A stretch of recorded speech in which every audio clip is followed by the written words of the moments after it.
It's another game day for the Reds, and this time we are finally back at Anfield after the international break. And after last weekend's win against Manchester United, a massive win, a massive victory for Liverpool, we've got another tough opponent in Brighton. Brighton, who played City last weekend, lost it in the first half, but did very well in that second half and are unlucky to come away with something in that game. And they have been a real tough opponent for Liverpool, especially at Anfield. They won last season. The last 3 encounters at Anfield have been really tough, and they're a great side, a great manager, a great philosophy, and a decent club. So we know what we're getting today. We know it's going to be a really hard game. We know Brighton have got some good players, but it is Liverpool. It is Liverpool in a run of form, and it is Mo Salah playing for us as well as our star man. So let's get at the ground and let's hopefully get those 3 points. Before we do though, please like and subscribe the video. Up the Reds.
Set him, unreal!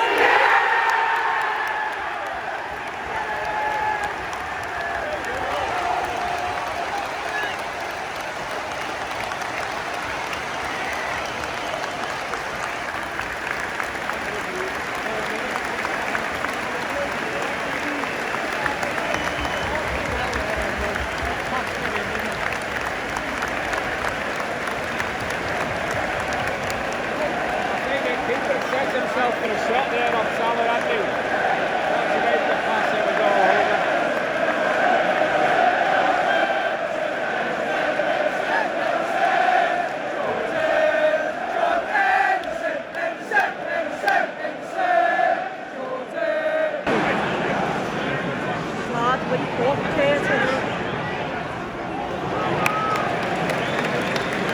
That was as much Van Dijk's pass as anything else. You're going to get much out of Ron, are you?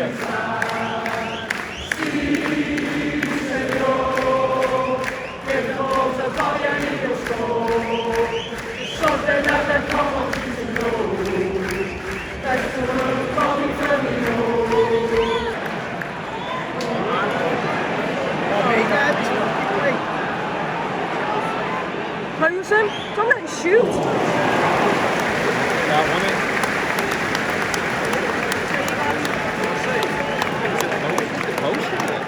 Impossible, come on, shoot.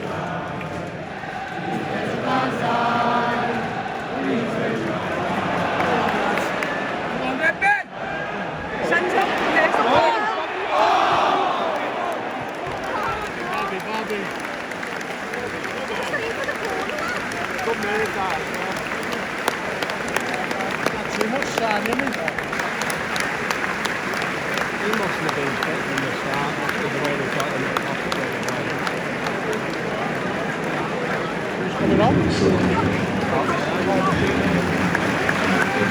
I'm glad he's coming on. I want to see him as well.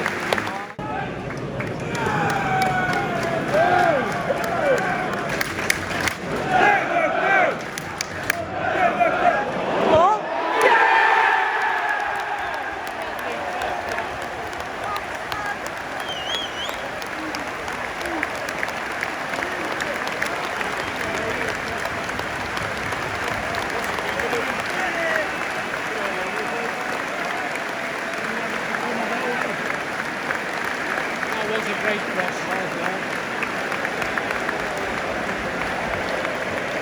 yeah, looks good, brilliant, mate.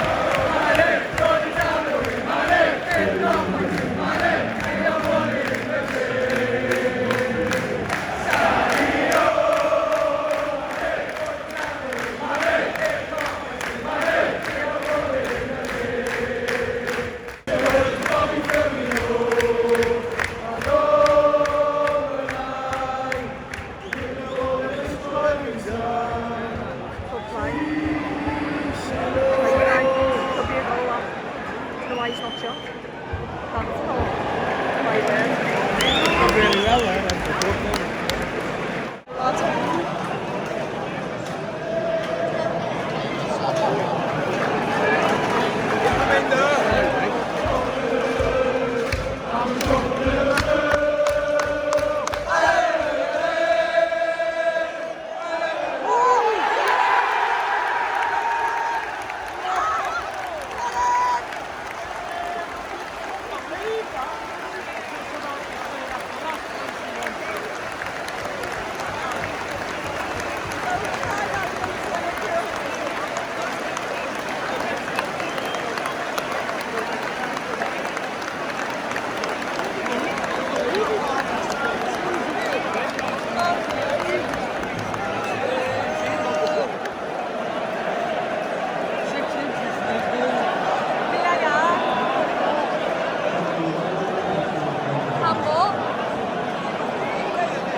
Passing back, even the money coming in.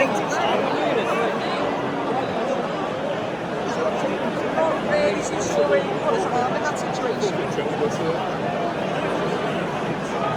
In Manchester, It was such a good press. Let it be.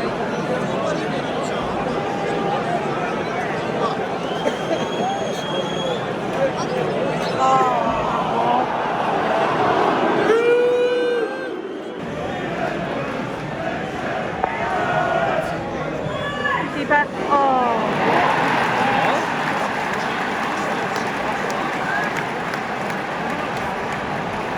Come on, Redmond! nice goal. Nice goal. I don't think Dallas can see it. Sun was right in his eyes there.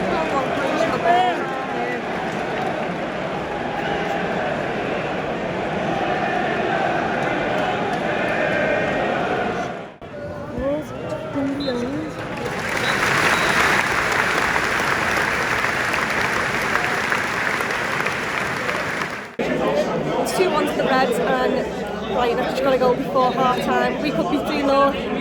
Mane's goal disallowed for handball, great pressing by the Reds. I haven't seen it back, I don't know if it was handball or not, but it's not being given.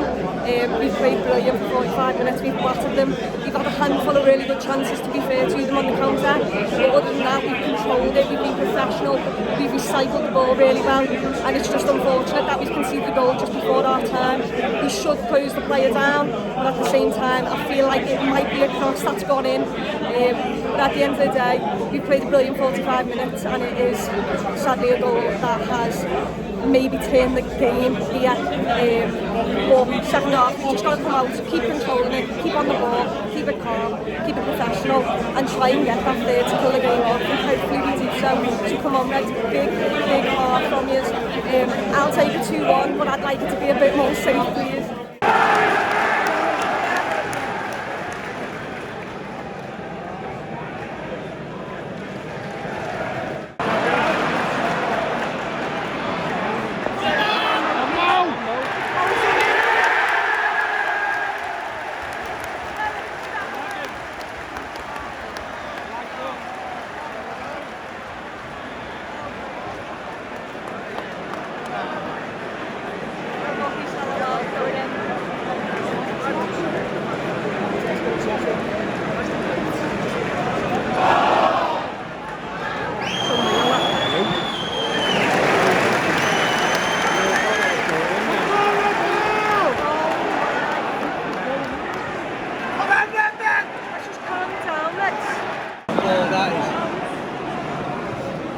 Oh my word.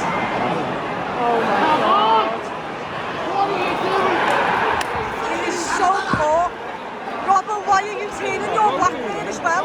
It is so poor, Liverpool. So poor. Wake up.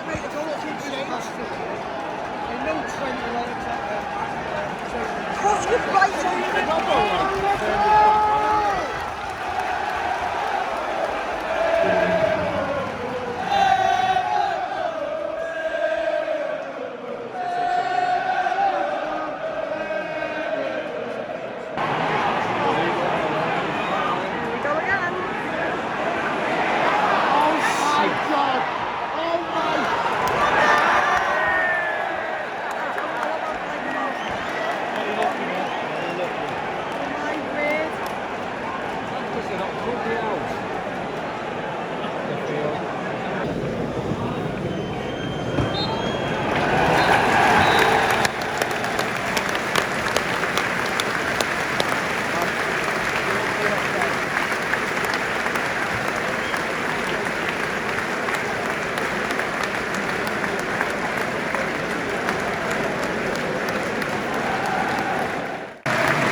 I've just got back home from the game and it did finish 2-2, a shambolic second half from Liverpool. We were absolutely appalling.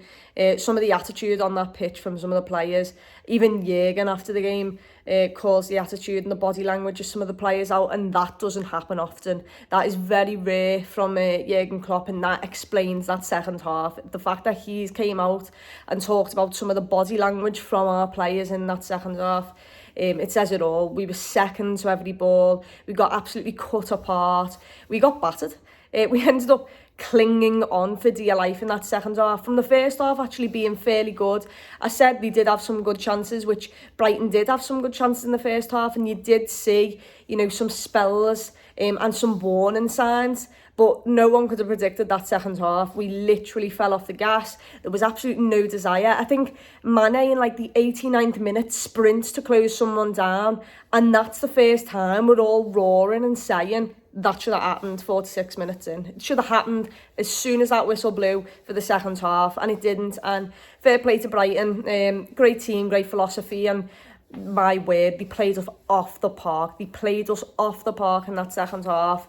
They were very, very good, and they could have scored more if it wasn't for Alisson Becker in goal. As for Liverpool, we were absolutely all over the place from defence to attack. The midfield three, no, not good enough. When Naby Keita went off, we lost all control of the game in that second half. And it shows these injuries are coming up on us and creeping up on us. And we lost Gini Wijnaldum because we decided not to give him a new contract and pay him the wages that he wanted. And that is a big mistake so far, showing the fact that we're just getting injuries all over the park. Fabinho, Thiago, Keita again, Oxlade-Chamberlain, who is surprisingly fit but is one of the worst players on the pitch. Curtis Jones, he's young, he's inconsistent, he can't continue playing every single game, and he's too inconsistent to be in every single game. Milner out injured as well. It really was just a shambles from Liverpool's second half, and to be fair, we're very lucky to get the point. And it's just a very frustrating and disappointing result, especially as a fan. And yeah, it's really tough to take. 2 points dropped. I mean, these are games that you should win. It's that simple. Brighton at home, great team, but they've just been turned over by City in one half of a game. They come here, you've got the crowd behind you, and you still can't take advantage. You're 2-0 up, and you have an absolute defensive struggle in that second half. And yeah, it's just really disappointing. And now Chelsea are 3 points ahead. City dropped points, but then again, we've not gained anything on them anyway because we've dropped points. So yeah, it's 1 point in a lot of people talk about context. If you would have took, you know, you would have took 4 points away from both Brighton and United, you'd have took it before the 2 games had been played. But context changes. You've just beat 5-0 and just beat Man United 5-0 and played them off the park. The context completely changes in this situation. And I just hope that it was a good point earned in the end, because we really could have conceded more instead of 2 points dropped, even though in reality it is that. But yeah, we'll have to pick ourselves up and look forward to the midweek game against Atletico Madrid. But if we play that midfield against Atletico Madrid, I am seriously concerned for what this game looks like, because we had absolutely no control over any part of that game in the second half. And once again, fair play to Brighton, who came out and actually went for the win. A very, very strong side, and the way they're in they are in a great position in the league because of their performances and because of how good they play. Aside from that, a slight little thing that's fairly good to see was Lallana finally getting his goodbye to the fans, you know, a long servant for us, and one that we were sad to see him go, but he probably, after the injury crisis that he had at Liverpool, you know, he probably wasn't going to do well enough or play consistently enough for us, but it was nice to see him back, and he did have a good game. But yeah, it's just a really disappointing and frustrating game and performance from Liverpool. But we will be at Anfield on Wednesday, I think it is, against Atletico Madrid, and I'm hoping we box off the Champions League spot by then, so then, you know, through the busy December period, we can rest some players. But that is it. Please do subscribe and like the video. Up the Reds.